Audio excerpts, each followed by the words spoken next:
Добар дојдовте во нова епизода од мојот подкаст Патот кон себе. Денес ќе зачекориме во една приказна што не е само вознемирувачка, туку и навистина блиска до секој од нас. Книга што ја пишував долго, со многу вистински емоции, стравови и прашања, на кои ретко кој се осмелува да одговори. Пред да почнеме, морам да ве предупредам. Она што ќе го слушнете сега не е обична приказна. Ова е книга родена од тишини што болат, од сенки што шепотат, од вистини што луѓето се плашат да ги признаат. Не верувај никому, не е само трилер, туку патување низ умот, каде секој лик носи маска, а секој звук зад вратата може да биде нешто или некој. Додека слушате, може би ќе почувствувате студ по грбот. Тоа е нормално. Тоа значи дека приказната ве нашла. Добар дојдовте во мракот што го создадов, а сега затворете ги очите и не верувајте никому. Пролог.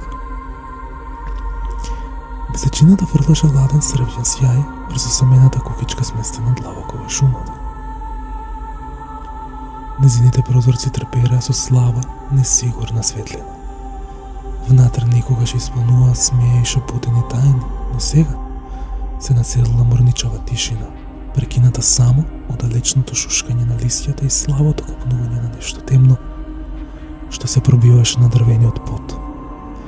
Додека сенките танцуваа под зидовите, ненадеен крик ја скрши ноќта, замрзнувајќи ги сите на место. Бидејќи она што започна како ноќ на пријателство и бегство, доби злобен пресврт, што никогаш не можеа да го замислат. Само што не е пристигната полицијата, што ќе правиме по ѓаволите. Мораме да најдеме начин да се извлечеме од сето ова. Смири се, Клара, те молам, ќе најдеме начин. Секогаш наоѓаме, ми рече Сандра. Да, знам, но не ми е јасно како можеше да се случи вакво нешто. Знаев дека не требаше да дојдеме тука, просто чувствував нешто однатре што ми велеше дека тука, баш на овој ден, не треба да стапнеме во оваа викендица. Како сенките растеа и огнот тивко крцкаше, никој од нив не можеше да почувствува дека нивниот викенд ќе стане таков кошмар, што ќе им го изверти умот, ќе им ги замати границите помеѓу реалноста и кошмарот и ќе ги остави да се прашуваат дали воопшто никогаш на вистина ја напуштиле шумата. Прв дел. Глава број 1. Не ми се верува дека конечно доаѓа викендот што долго го чекаме, возбудено рече Сандра. Да, едве чекам дечки да заменемо населбава и да не нема цел викенд. Тамара погледна зачудено и изговори: Ајде, ручекот е на маса. Но Мери само што јадеше спана и дома пред да дојде и воопшто не беше гладна. Знаеше дека ако и признае на тамс дека веќе јадела, ќе се налути. А тоа беше последната работа што ѝ требаше пред овој заеднички викенд. Седна на трпезата, без многу избор, или може би сепак имаше. Колко е вкусно ова, тамс. Секоја чест. Со насмевка рече Сандра. Фала ти, да вистина се потрудив, гордо одговори тамс. Но Мери само гледаше во очинијата и облеваше чувство намачнено од пријаденоста. Но мораше барем неколку залчи, само за да не биде сосема непристојно. Во тој миг телефонот ја задзвони. Срцето ја затрепери. Ја виде мајка и на екранот и со надеж дека може би нешто итно и дека ќе ја спаси од јадењето таму, одговори на повикот. Мола, мамо. Мери, веднаш да си дошла дома. Дојде полиција и те бараат тебе. Што ли си направила овој пат? Ама јас, не знам. Ти што? Но ќе видиме сега. Ако ништо друго, барем се спаси од јадењето кај тамс. Бејќи тоа што веќе го јадеше и стоеше се уште во грлото и фалеше само уште еден салак за да го поврати. Додека одеше на кај дома, мислите се вртене с главата. Една по една мрачни и напнати. Се прашуваше зошто и рече мајка и дека полицијата ја барала. Сметаше дека не е можно да е тоа од кој беше најмногу страв, бидејќи немаше никакви траги. Но колку и да се убедуваше себе си, немирот во неја растеше. Дали воопшто ќе поверува мајка ѝ?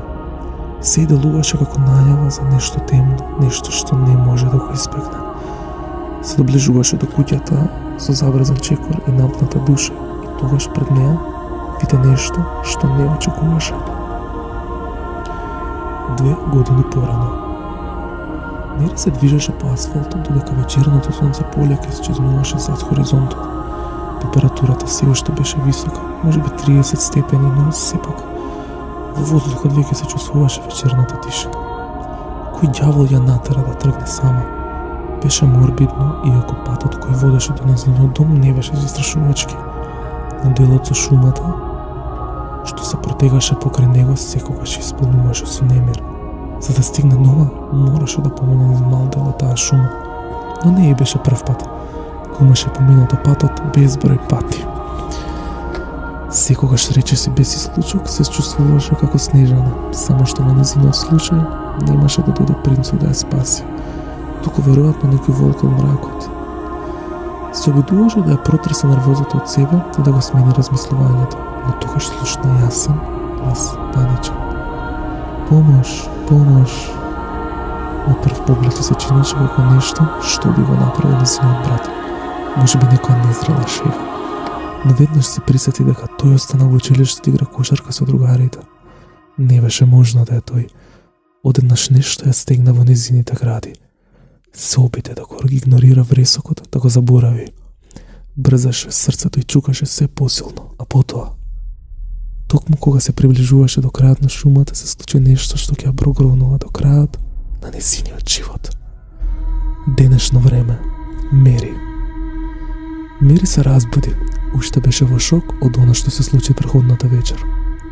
Но немаше време да се задржува на тоа. Мораше да го спакува костимот за капење. Се нафрли на плакарот, го отвори со надеж, но костимот го немаше. Панично ја пребаруваше собата. Поѓаволите, каде ми е костимот за капење? Извика. Мери, што е работата? Зошто викаш толку рано изутрина? Се огласи мајке од кујната. Ми го нема костимот за капење? Ахме Керко, го дадов на Клара. Молам? Зошто? Па што да се бања девојчето, Мери? Јас во што да се бања, мамо? Гола. Ха-ха, гледа мамо, многу те сакам кога си волковицкаста, одговори иронично превртувајќи ги очите. Ке се снајдеш, ти немаш гајле, секогаш се снаоѓаш. И намигна мајка и низ насмевка. На крај пронајде еден стар костим за капање од 9-то одделение. Едва успеа да го навлече, но немаше време за двоумења. Седнаа во дневната и ја чекаа дружината да пристигне Тамс, Сандра и Джеймс. Кога автомобилот се паркираше пред куќата, Мери излезе надвор заедно со Клара. Ајде, женска, викна Тамс. Мери не ни кажа дека ќе дојде и ова е Клара, дечки, им рече Мери, гледајќи реакцијата на Сандра која остана збуната да ја наблюдува новата членка на екипата.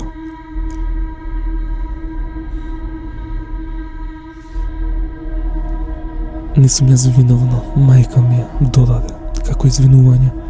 Тие тргнаа на пат. Джеймс беше зад воланот додека музиката трештеше во позадина и атмосферата во автомобилот беше опуштена. Почетокот на викендот ведуваше авантура, но никој од нив не беше подготвен за она што ги очекуваше. По некое време, сите во автомобилот заспаа, освен Мери и Джеймс. Таа остана будна, бидејќи некој мораше да му прави друштво на возачот. Ах, Мери, очите ме се затвараат, уште колку имаме до таму, праша Джеймс. Биди внимателен, му возврати Мери. Ти ќе бидеш виновен ако нешто ни се случи. За брзо пристигнуваме. Добро, одговори тој. По кратка пауза ја праша. Зошто не ме сакаш во ова друштво? Мери воздигна во себе. И беше досаден, секако дека не го сакаше. Но тој не беше момче за Сандра и тоа длабоко во себе го знаеш. Имаше и други причини што Мери не сакаше да ги спомне. Тоа не е точно, одговори на глас, обидувајќи се да го задржи мирот. Секако дека те сакам, како пријател, баш си кул, под наводници. Тоа беше лага, да не сакаше драми. Барем не овој викенд. Додека се приближува до викендицата, Мери го замоли Джеймс да застане до една бензинска пумпа. Имаше и маркет во близина и требаа средства за чистење и други основни нешта. Во викендицата никој не престојал со години. Джеймс се паркираше. Сандри там спозади спија, рече како да е последниот ден на земјата. Клара нешто мрмореше во сон, за корење, не самата не беше свесна што зборува. Мери влезе во маркетот, добар ден извика. Празна тишина. Повтори, добар ден, има ли некој? Одеднаш тивок, но неочекуван глас од задниот дел на маркетот во озврати. Хола! Што и да зборуваше човекот, Мери не можеше ништо да го разбери, звучеше како да беше на шпански. Но не беше сигурна. Реши да не обрнува внимание и продолжи да си ги бара потребите работи. Сепак нешто во неговиот поглед ја вознемери. Гледаше во неја премногу долго, како да сакаше да каже нешто важно, но не можеше или не смееше. Што правиш ти тука? Ја праша човекот одеднаш, овој пат на англиски. Неговиот акцент беше тежок, но доволно разбирлив.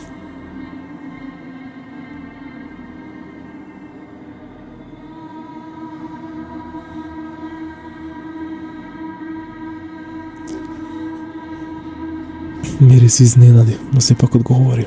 Имаме викендица во близина, ќе го поминеме викендот таму со пријателите. Човекот го навали своето тело кон неја и со сериозен глас ја праша. Дали мислиш на кавјавата куќа покрај езерото?